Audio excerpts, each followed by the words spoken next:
jour on croit, un jour on croit, un jour on meurt, un jour on est, un jour on est, jour on croit, un jour on meurt.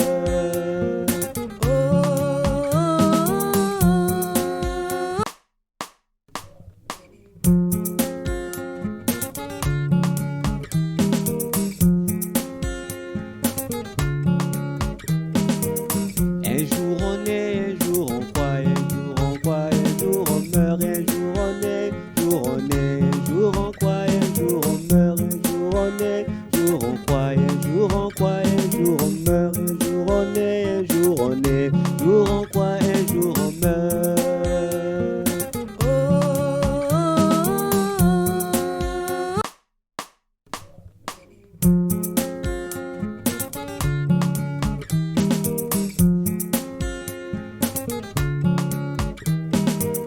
Un jour on est, un jour on croit, un jour on croit, un jour on meurt, un jour on est, jour on est, un jour on croit, un jour on meurt, un jour on est, jour on croit, un jour on croit, un jour on meurt, un jour on est, un jour on est, jour on croit, un jour on meurt.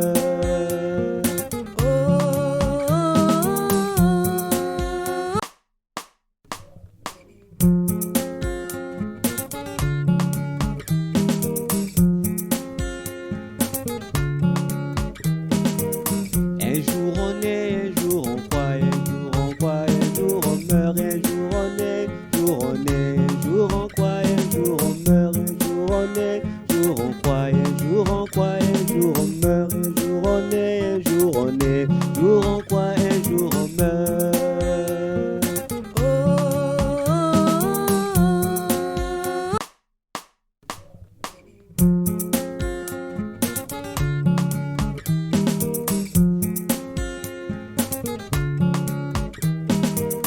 Un jour on est, un jour on croit, un jour on croit, un jour on meurt, un jour on est, jour on est, un jour on croit, un jour on meurt, un jour on est, jour on croit, un jour on croit, un jour on meurt, un jour on est, un jour on est, jour on croit, un jour on meurt.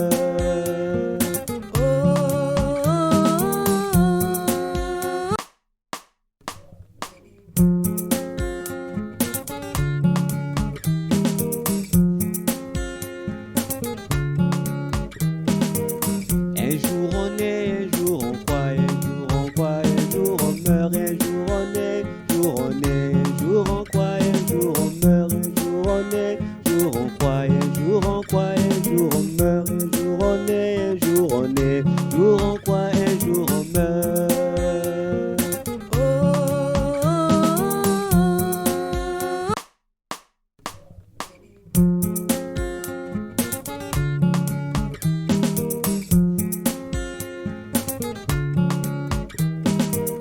Un jour on est, un jour on croit, un jour on croit, un jour on meurt, un jour on est, jour on est, un jour on croit, un jour on meurt, un jour on est, jour on croit, un jour on croit, un jour on meurt, un jour on est, un jour on est, jour on croit, un jour on meurt.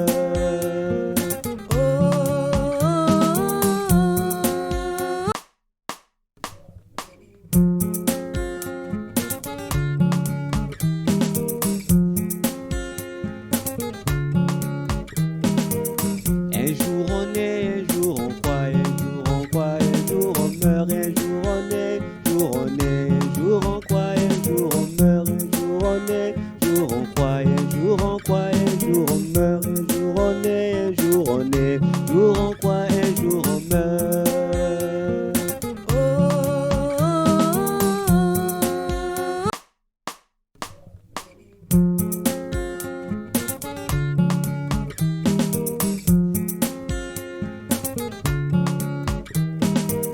Un jour on est, un jour on croit, un jour on croit, un jour on meurt, un jour on est, jour on est, un jour on croit, un jour on meurt.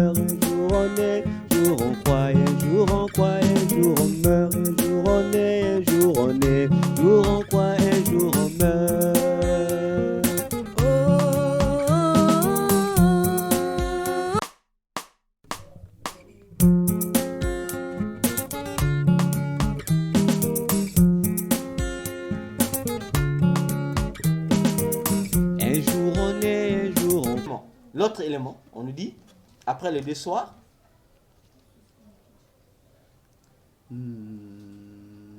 Non, on a changé de livre. revenez au... Oui.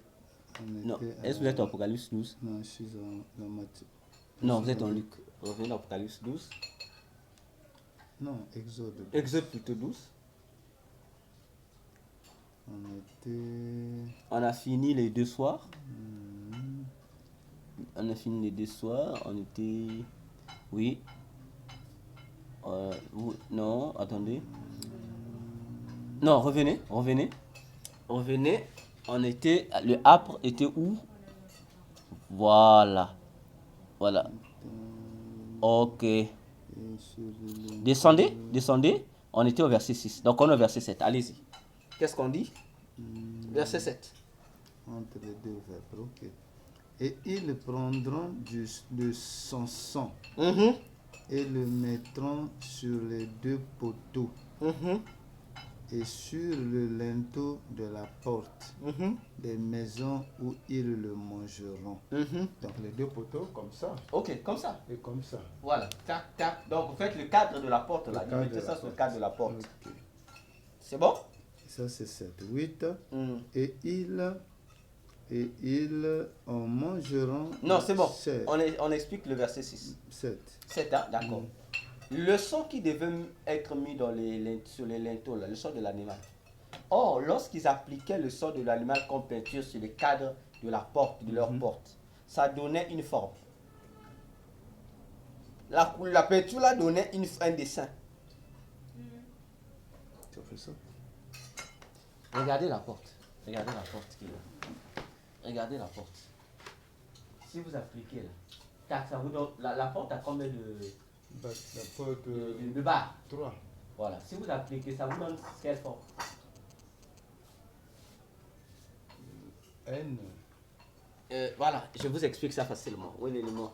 Vous allez facilement comprendre. Voilà. Je prends. Ça, c'est la porte. C'est la porte, non? Il faisait comme ça. Ils appliquent comme ça. Comme ça. Vous voyez? Donc, ils appliquent comme ça. Comme ça. Comme ça. Bon, non, je pense ça bien.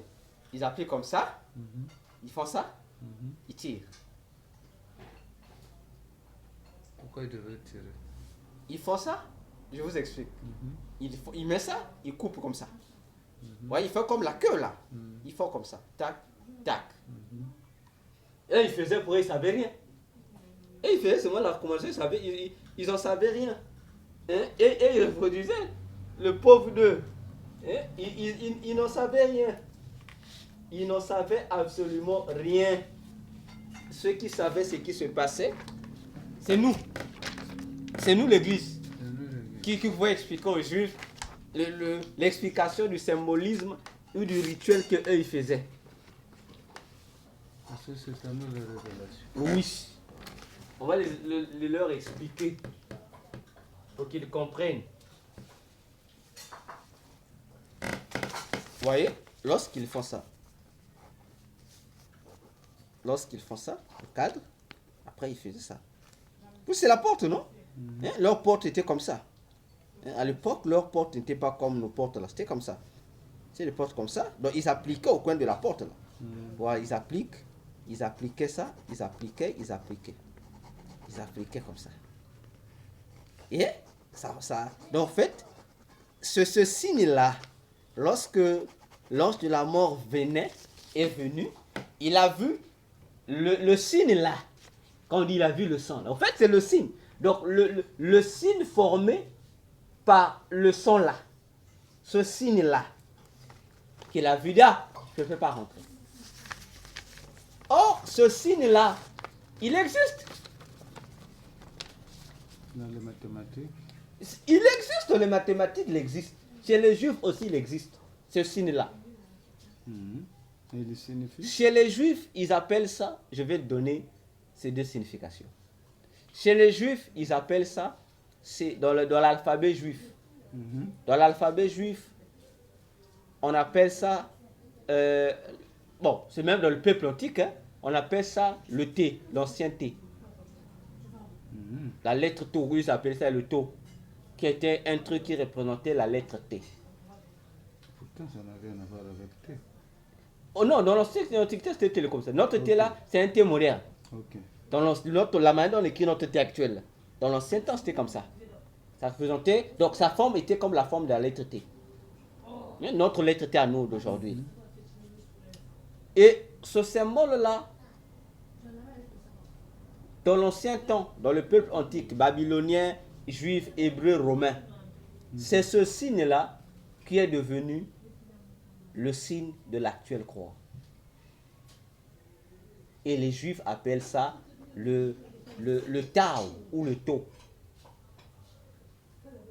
Donc lorsque nous on parle de croix, les juifs eux parlent du T, hein, le T, le Tau. Et c'est le même symbole que la croix. Vraiment. Ce n'est pas mais regardez le T. Le T c'est comme ça, non? On écrit le T comme ça, non? C'était comme ça, non? Le symbole là. Ce symbole. Les juifs écrivaient ça comme ça. Vous voyez ce symbole là? C'est le même symbole. Le symbole que ça forme là.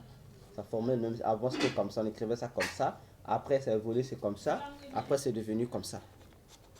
C'est le même signe. Dans l'Antiquité, dans le peuple antique, ça te donne toujours la même forme de la croix. Prenez. Ça existe dans ta Bible. Ça existe dans la Bible. Ça existe dans la Bible. On prend Ézéchiel. Vous connaissez le passage d'Ézéchiel. Oh, voilà, je crois Ézéchiel 9. Ézéchiel 9, je pense. Ça.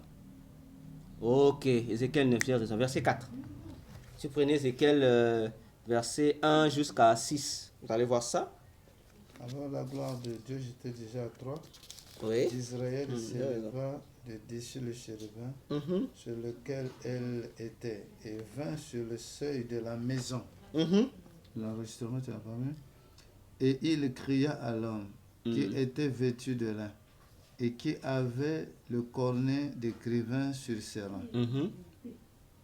Et l'Éternel lui dit, passe par le milieu de la ville, par le milieu de Jérusalem, et marque la lettre Tau, Exact. Tau sur les fronts des hommes qui gémissent et qui soupirent à cause de toutes les abominations qui se commettent au-dedans d'elles. C'est bon.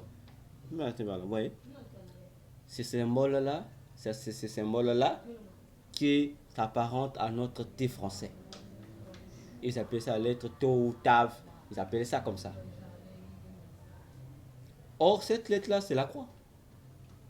Lettre Tau. On dit c'est lui marque, on dit c'est la sa marque de la croix. Et on comprend pourquoi l'ange de la mort ne pouvait pas rentrer. Parce que devant la porte, il voyait l'image de la croix là-bas, il ne peut pas rentrer. Pas la croix comme on fait les occultistes, non. Et c'est ce que la croix fait, c'est ce que l'apôtre Paul dira, que la prédication de la croix est une folie pour ceux qui périssent. Mais pour nous qui croyons, c'est une vie, c'est une bénédiction. Ouais, et nulle part Jésus nous a demandé de mettre les croix, non, c'est le sang là. Parce que comme il est crucifié sous la croix, on l'a percé partout. Mais la croix là, le sang qui coulait de Jésus avait pris quelle forme? Cette forme. Il a pris la même forme. Ça a décoré ça. Donc, voilà, pour ramener cette image-là, pour dire, et on revient à la fin de deux soirs. C'était à minuit. L'ange de la mort devait passer. Mais Jésus aussi, on dit une forte obscurité envahit. C'est comme pour dire, comme c'était minuit. Minuit, c'est une forte obscurité. Ça doit revenir. Dieu doit juger. Dieu juge les gens. Comme maintenant, c'est pourquoi Jésus dit, dans Jean 5, verset 24, celui qui ne croit pas en moi est déjà condamné. Il est déjà condamné. Cet ange de la mort, il est ange du côté de Dieu. C'est Dieu, non, c'est Dieu lui-même. En fait, on l'appelle ange de la mort parce qu'il passait pour Dieu. C'est Dieu. Si tu lis Exode 12, 13, Dieu dit c'est lui qui vient juger. C'est Dieu. Maintenant, on l'appelle ange de la mort parce qu'il vient tuer les gens. On dit, c'est l'ange de la mort. Donc, l'ange qui vient pour tuer. C'est dans ce sens-là qu'on l'appelle l'ange de la mort. L'ange qui vient juger les gens. Mais le destructeur, l'ange de la destruction. C'est Ézéchiel aussi encore, je pense. Oui. La destruction. Mais c'est ça. Lorsque Dieu est un juge, il détruit. On l'appelle un destructeur. Il vient détruire. Pas dans le même sens que le diable comme tel. Il va détruire. Vous voyez? C'est pourquoi vous voyez Apocalypse, on parle des sceaux, des trompettes, il détruit. Voyez-vous? Donc pour montrer que Exode 12, 7 égale à ce qui s'est passé sur la croix. Ce qu'on dit aujourd'hui, le son Apocalypse 12, 11 le dit même. Ils l'ont vaincu. On a vaincu qui? On dit l'accusateur de nos frères, on cite tous ces noms, le diable, tout le nom. On l'a vaincu à cause du sang de l'agneau et de leur témoignage. Verset 8. Exode 12, verset 8. Exode 8, verset 8. Hein? Mm-hmm. Ça dit quoi?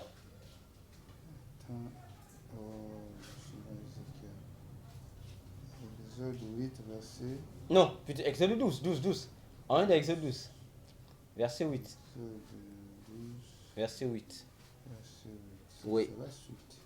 Ok, on dit? Ils en mangeront la chair rôtie au feu cette nuit-là. Exact.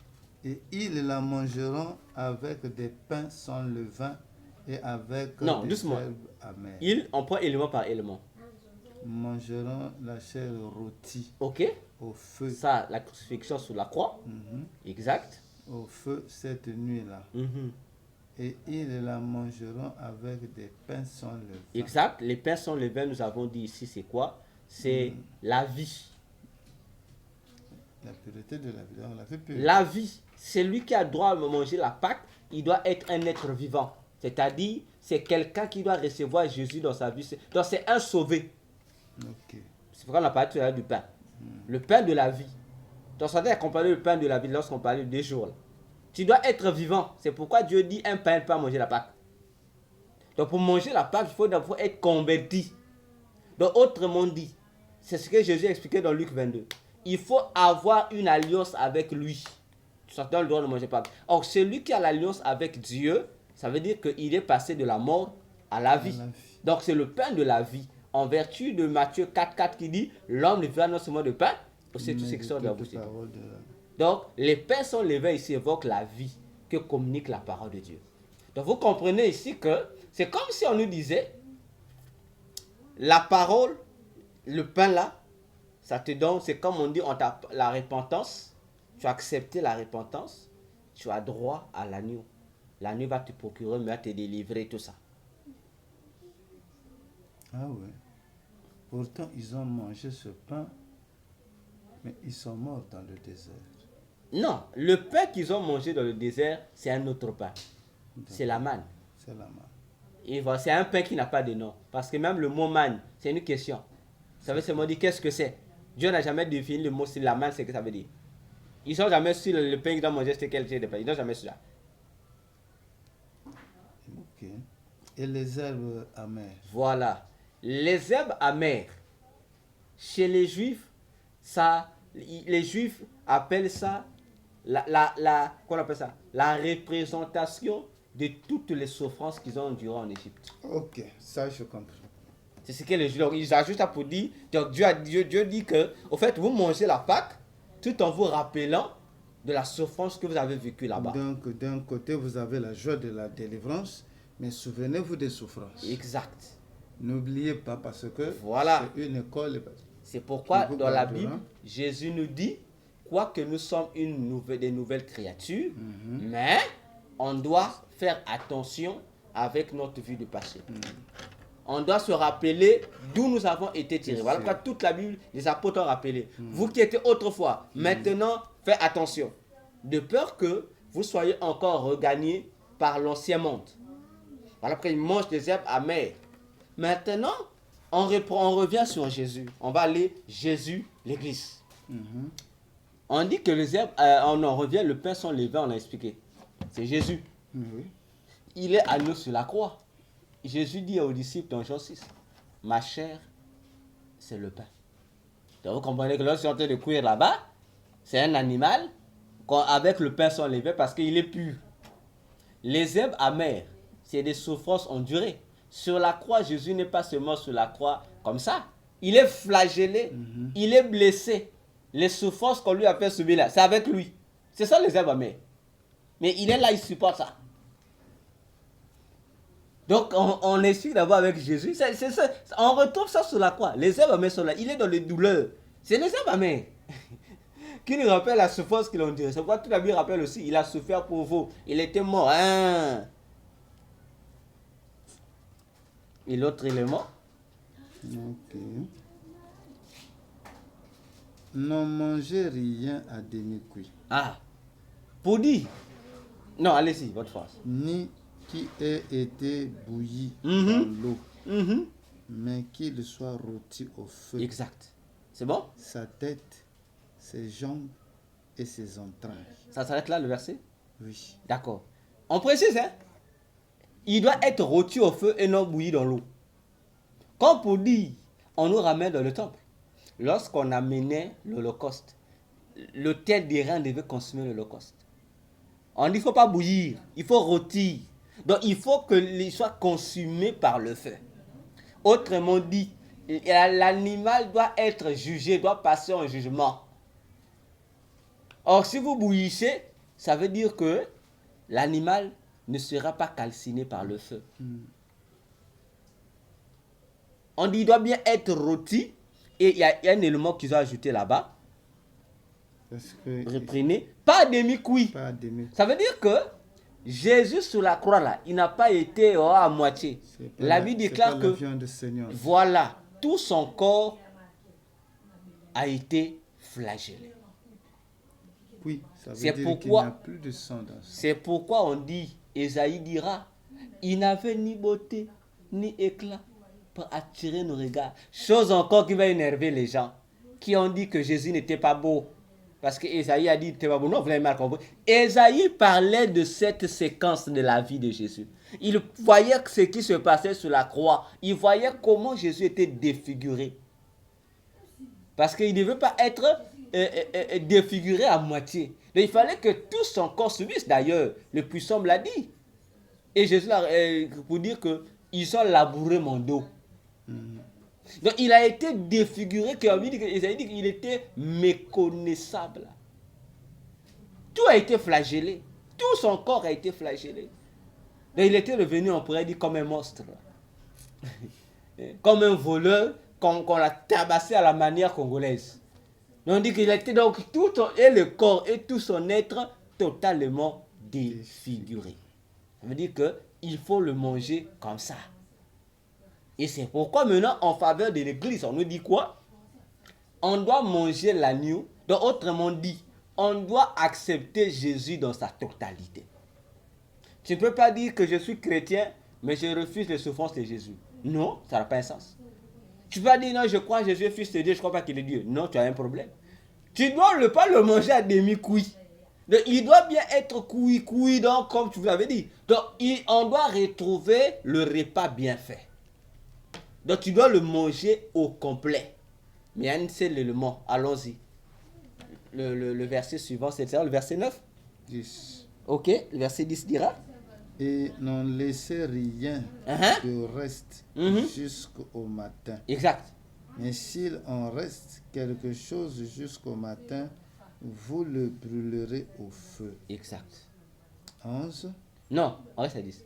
On dit, et c'est là où je vous disais, les éléments de la Pâque qui ne figureront pas dans dans les autres Pâques. Ici, on leur dit, cette Pâque spéciale se passe que la nuit. Donc, dès que le matin apparaît, vous devez brûler ça. Vous ne devez plus manger ça. Mais cette ordonnance, dans le reste des Pâques, il n'y en a plus. Hein. Ce qui restait, ils ne jetaient plus, ils ne pouvaient plus manger. Hein. Voyez-vous? Et ici, il y a un élément de spécifique. Comme pour dire, parce que, quel est l'objectif? Pourquoi ça ne doit pas rester? Parce que Dieu avait dit, vous deviez, à partir de midi, du 14e jour de la Pâque, il ne devait plus avoir de levure. Ou de levain. C'est-à-dire, donc cette journée-là, il n'y avait pas de levain. Donc les Juifs doivent libérer les levures dans leur maison. Ils doivent enlever. S'ils vendaient ça, ils doivent partager. Et récupérer ça après. Après l'événement de la Pâque, ils doivent récupérer ça. Et le jour de la Pâque, à midi, lorsqu'ils allaient prendre, donc, dès qu'il est midi, toutes les maisons juives étaient vidées de levure. Maintenant, si ça reste au matin, ça veut dire que il y aura quoi? Il y aura des champignons. Des champignons. Et les champignons, c'est la levure. Parce que lorsque vous allez garder, ça va dormir, il n'y a pas de congélateur. Obligatoirement, il y aura les levures vont apparaître dessus. C'est pourquoi Dieu dit non, il faut brûler. Parce que l'objectif, c'est de manger la Pâque sans levure. Et la levure, c'est ce que Paul nous a expliqué. Dans 1 Corinthiens 5, le verset 6 à 7. Il dit, vous pouvez lire, il dira que vous devez ôter la levure parce que c'est le péché. Il identifie ça au péché. Et c'est pourquoi Dieu dit, vous devriez manger la Pâque sans levure. 1 Corinthiens 5. Oui, à partir du verset 5 et 6, je pense, et 7 aussi. Voilà, le verset 6. Votre vanité est 7, allez, c'est à 7. ôtez donc le vieux levain, Exact. afin que vous soyez une nouvelle Pâque. Ok.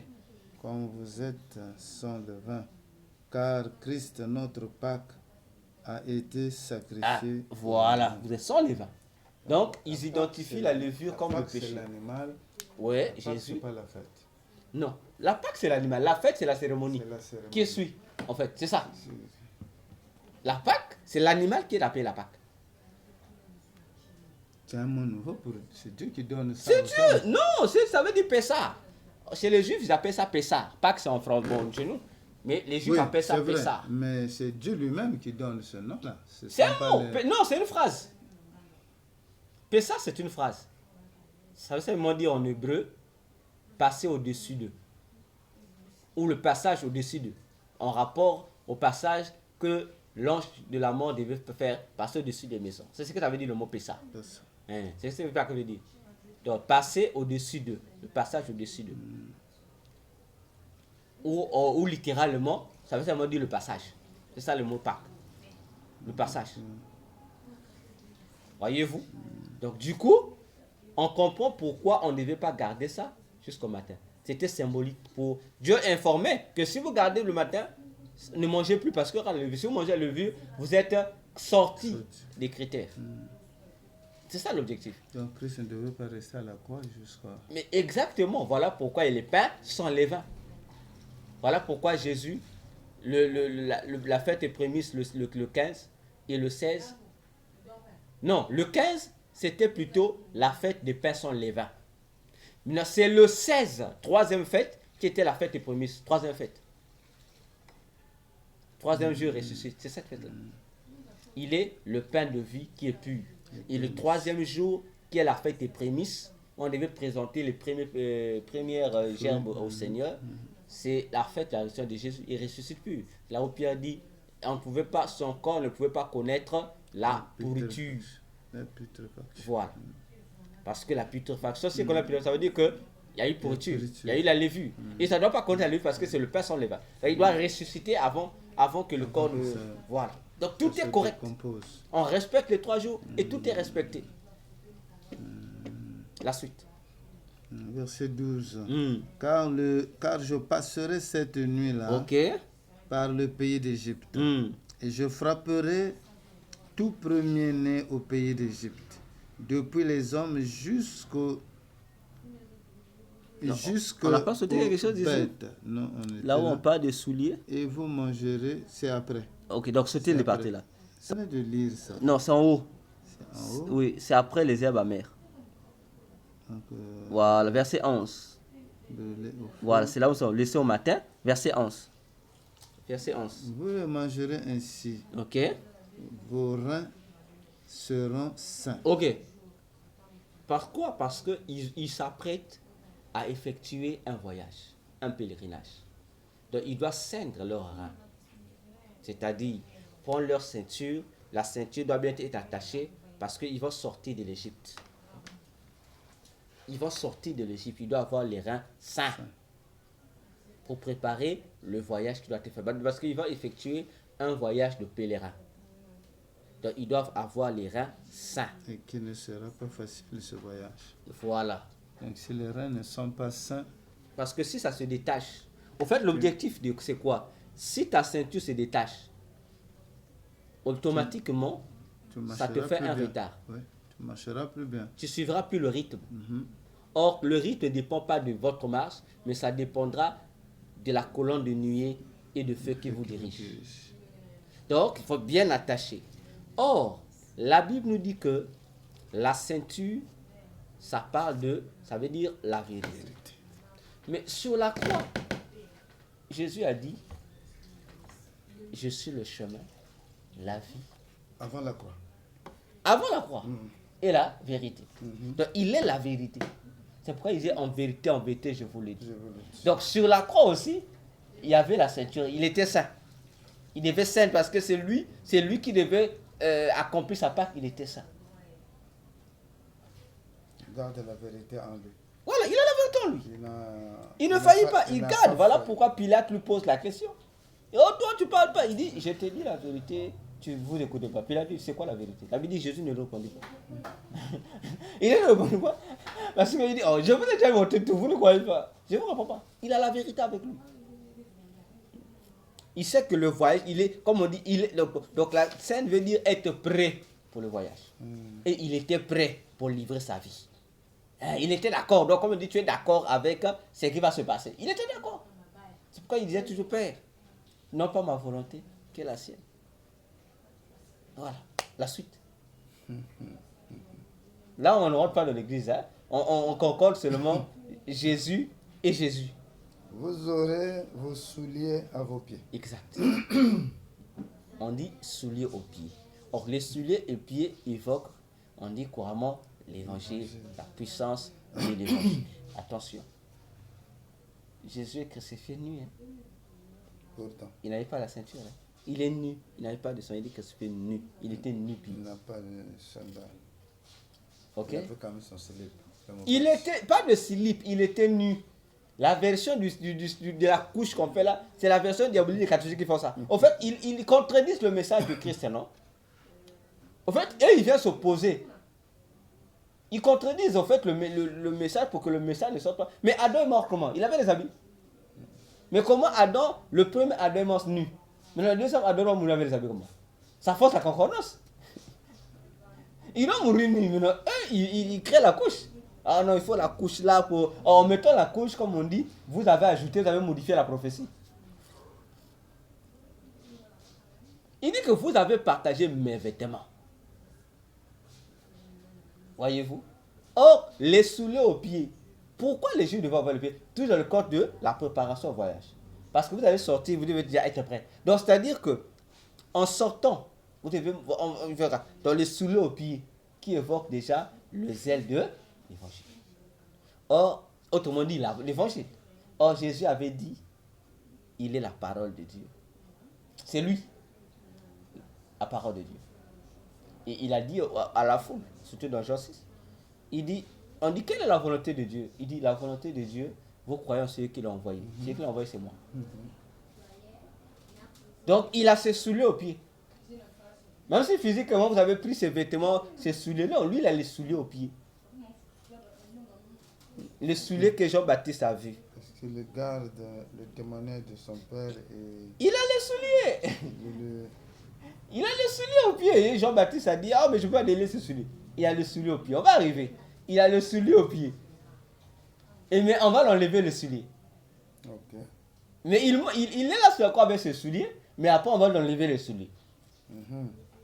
Mais la conséquence sera la conséquence. Vous qui l'avez enlevé, vous avez enlevé sa ceinture. Non, finissons d'abord. Gardez-moi, rappelez-moi la partie là. Continuez. Et votre bâton à la main. En votre main. Ok. Non, on arrive. Le bâton, un pèlerin qui doit traverser le désert doit toujours avoir le bâton pour s'appuyer. Or, Jésus a dit, je crois, entre Jean 15 et Jean 16, ou Jean 14, il leur a dit, moi je suis le bois sec. Le bois vert. Voilà, c'est ça. Oui, le bois vert. Voilà. Je suis le bois vert. Vous êtes le bois sec. Et il leur dit, au début, voilà, Jean 15, au début, il dit, si vous ne vous, il dit, je suis le tronc. Si vous vous attachez pas à moi, vous n'allez rien faire. C'est le bâton sur lequel on s'appuie, c'est Jésus. Maintenant, il y a encore la suite. Et vous le mangerez à la hâte. Exact. C'est la Pâque de l'Éternel. Je reviendrai à la hâte. On a la ceinture, on a le soulier et le bâton. Dans Jean 13, Jésus est dans la scène avec les disciples. Qu'est-ce qu'il fait lorsqu'il est dans la scène? Gardez votre page. Je prends la Bible. On va retrouver ça chez Jésus là-bas. Même avant qu'il aille se voir. Donc il a réuni tout en lui. On prend Jean 13. Je prends Jean 13. Verset, voilà. Jean 13. Ok. Je prends à partir du verset 3. Jésus, qui savait que le Père avait remis toutes choses entre ses mains, qu'il était venu de Dieu et qu'il s'en allait à Dieu. Se levant non, je vais mal le lire.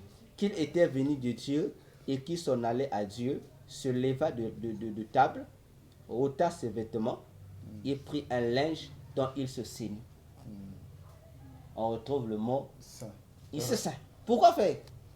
Vous allez voir maintenant, on va au soulier. Ensuite, il versa de l'eau dans un bassin et il s'est mis à laver les pieds des disciples et à les essuyer avec le linge dont il était saint. Vous avez tout compris. Et Ésaïe prophétise encore qu'il est beau les pieds de ceux qui annoncent l'évangile. Comme pour leur dire, moi je vais effectuer un pèlerinage. Donc il réunit déjà, puisque lui c'est la nuit de la Pâque. Et ceux qui doivent manger la Pâque, ce sont les disciples. Il lui dit, vous allez me manger avec ces éléments-là. Il donne à ceux qui vont manger la Pâque. Il dit, je mets ça. Il sait ça. Et il met, puisque la ceinture c'est la vérité, il associe la ceinture, lui il prend ça chez lui, comme c'est lui, il lave leurs pieds, il nettoie le pied. Comme pour leur dire, pour manger la Pâque, on avait dit il fallait avoir la ceinture. La vérité, les souliers aux pieds. Il lave leurs pieds parce que de porter le bon soulier. Il met là les souliers aux pieds et on dit ils doivent manger ça à la hâte. Parce que, pourquoi la hâte? Parce qu'ils doivent sortir avant le matin, avant que le soleil apparaisse. Ils doivent sortir la nuit. Donc ils n'ont que peu de temps pour quitter l'Égypte. Donc ils doivent manger et sortir de l'Égypte avant le matin. Parce qu'il faut que le matin les trouve, ils sont déjà sortis d'Égypte. Sinon, on n'allait plus sortir. C'est quand Pharaon est revenu à lui le matin, il a dit, mais quoi, qu'est-ce qui est arrivé? Vous avez tout compris. Voilà la sagesse de Dieu. Pharaon dit, qu'est-ce qu'on a fait? Poursuivons-les. Parce que si vous devez rester, parce que ça veut dire que vous mangez à la hâte. Et c'est pourquoi on dit, vous devez manger vite, vite. Vous devez manger. Pourquoi Jésus s'est dépêché d'être à Jérusalem? Maintenant, là, dans le Nouveau Testament avec Jésus. Oui. Manger, puis c'est lui la Pâque. Oui. C'est lui que nous devons manger à voilà. la hâte. On nous dit... Qu'est-ce que ça représente pour le chrétien? Ça représente ce que Romains 11, 12, je crois, dit. Ou l'inverse. Vous devez servir le Seigneur avec ferveur d'esprit ou avec empressement. Avec empressement. Parce qu'on a peu de temps. Ok, Romain. C'est ce que ça veut dire. C'est Romain. Voilà pour voir la Romain. Donc ça veut dire que lorsque nous servons, on sert Jésus, on doit faire vite. On a le bâton à la main, qui est le pouvoir qu'il nous a donné. Il dit, je vous donne le pouvoir de marcher sur les serpents. Or, si vous voyez Luc 10, 18, 19, Jésus cite les serpents et les scorpions. Mais les serpents et les scorpions sont les animaux qu'on trouve au désert. Oui. Or, Israël devait faire son pèlerinage au désert. Au désert. Et cette phrase-là a été répétée dans Deutéronome 8. Dieu a dit ça à Israël. Vous marcherez sur les scorpions au désert, tout ça. Et c'est tous les combats qu'ils ont rencontrés. Exact. C'est ça. On leur donne le pouvoir. Ils ont le bâton. C'est le bâton qui leur sort de force. C'est pourquoi tout le long du désert, Moïse devait garder le bâton. Voyez-vous. Et c'est ça. Et le chrétien aujourd'hui ne marche pas sur le serpent et sur les aspigues parce qu'il a peur du serpent et de l'aspigue. Mais oui, mais c'est ça le problème parce qu'il doit chercher qui est son véritable serpent. Apocalypse 9 explique qui est le véritable serpent et qui est le véritable scorpion. Voyez-vous. Et le dernier élément, on dit quoi? Dans l'Exode. Oui, le dernier élément. J'étais dans... Verset 11, on était au verset 11, je crois. C'est 12. Car je passerai cette nuit. Non, 11 toujours. Le dernier élément de 11. C'était fini. Non, il y a un élément là-bas. C'est la Pâque de l'Éternel. Non, il y a un élément qu'on a sauté. À la hâte. Après, à la hâte. C'est là. C'est la Pâque de l'Éternel. Il y a une phrase ici, je ne sais pas si c'est au-dessus. On dit qu'il devait manger ça, il devait être debout. Donc, oui, je me souviens peut-être que c'est en haut. Il devait être debout. Voilà. Et sur le jugement de Dieu. Il y a une phrase quelque part là. Dieu, bon, laissez tomber. On va se on dirait c'est dans Deutéronome. Voilà. Donc, non, ici seulement il y en a. Donc, on comprend que. Et vous allez maintenant voir les critères, comme j'ai dit. On a, en dehors des critères dont on a parlé là, de ne pas rester au matin, bâton à la main, souler aux pieds, être saint, ceindre, et être debout. Vous allez plus retrouver ça dans les autres packs. Donc, entre les 6 ou les 7 critères, ça n'existe plus dans les autres packs. C'était que des critères spécifiques pour la Pâque, la première Pâque. Dans le reste des Pâques, les Juifs mangeaient ça assis dans leur maison. Vous voyez? Parce qu'ils n'ont pas voulu suivre les règles. Non! Bien parce que ça c'était... Non, la Pâque d'Exode 12 est une Pâque spécifique. Voyez-vous? Il y a des éléments spécifiques. Les restes des éléments sont retrouvés dans les autres Pâques. Là, les critères de l'animal, ce qui changera seulement, c'est les 5 éléments qu'il a qui ne seront plus. Il y aura les herbes amères vont rester, le pain d'île sont levés. Mais les 5 détails ne seront plus. Ce sera plus à changer. Dans les autres Pâques qui vont suivre après cette Pâque, toujours dans la Bible après Exode là. La deuxième Pâque, il n'y aura plus ça. Donc ça, c'était comme si, c'est la Pâque, mais Dieu a inclus des éléments spécifiques. Après le reste des Pâques, il n'y en avait plus. Ils mangeaient ça dans des maisons, assis, tranquillement. Ils continuaient à célébrer la Pâque. Donc c'était comme des éléments, des ajouts, mais spécifiques. Okay. Maintenant, prenez le verset 14. Prenez le verset 14. Qu'est-ce que Dieu va maintenant dire? Vous n'avez pas de la fête, non? Vous allez comprendre. Ce jour-là, vous serez en mémorial. Et vous le célébrerez comme une fête solennelle à l'Éternel, en vos âges. Vous le célébrerez comme une fête solennelle par ordonnance perpétuelle. Vous avez compris comment c'est devenu une fête? C'est Dieu qui dit, bon, ça devient une fête. Et on peut ça commémoration. Dieu est précis. Maintenant, les gens qui vont se fâcher, pourquoi ils célèbrent la Pâque 2 fois dans l'année? En vertu de quelle base? La Pâque 2 fois dans l'année, c'est-à-dire? Mais il y a des gens qui célèbrent la Pâque 2 fois dans l'année, non? Ah bon? Comment? Mais lorsque les gens font la Sainte Seine, il faut quoi? Ah d'accord. C'est la Pâque. Ah d'accord. D'accord. Mais oui, mais là, ça c'est la Sainte Seine, c'est le repas du Seigneur. Mais Paul aussi dit, toutefois que vous mangez. Oui. Et non, pas la partie là, c'est pas la partie où il veut dire. C'est la partie où il dit, oui, c'est la suite de là.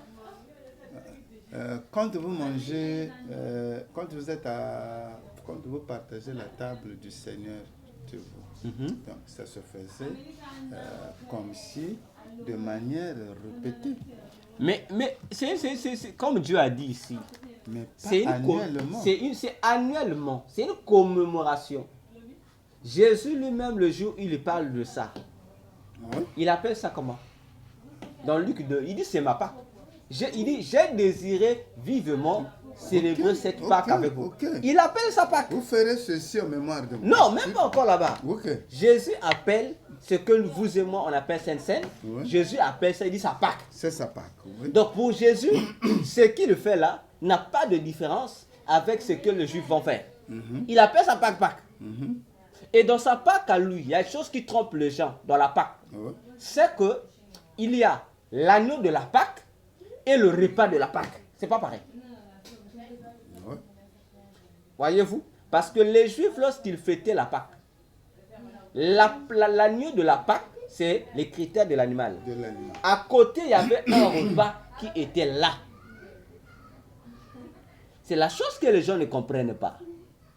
Donc, on a l'agneau de la Pâque, qui est le fait, l'élément, Ah oui, mais la Pâque. quand Jésus fait la Sainte Seine, il est dans la fête. Non, on arrive. Il n'est Non, pas on arrive. dans le sacrifice allez- de la vous allez comprendre là, il avait pourquoi. d'abord fait. Non, on arrive. D'accord. On a l'agneau Ok. de la Pâque et on a le repas de La Pâque. Ok. OK? Dans Exode 12 que nous avons lu, il y a deux choses. Les deux choses là sont là. On dit vous devez rôtir l'animal. Oui. À côté, on associe le repas. Parce que l'animal rôti ne va pas être mangé seul. Mais on associe les persons, les vins et les herbes amères. C'est ça le repas de la Pâque. La Pâque, elle-même, c'est l'animal là qu'il faut manger. Mais l'animal doit être mangé en association avec les pains sans les vins et les herbes amères. C'est ça le repas de la Pâque. Donc, on ne peut pas les dissocier. Parce que ce qui fait la Pâque, donc, comment on appelle ça? Les pains sont les vins et les herbes amères sont, bon, aujourd'hui on appelle ça les accompagnements de l'animal rôti. Donc, on ne peut pas les dissocier parce que la Pâque doit être mangée avec ces pains-là. Mais maintenant, si tu dissocies, il y a problème.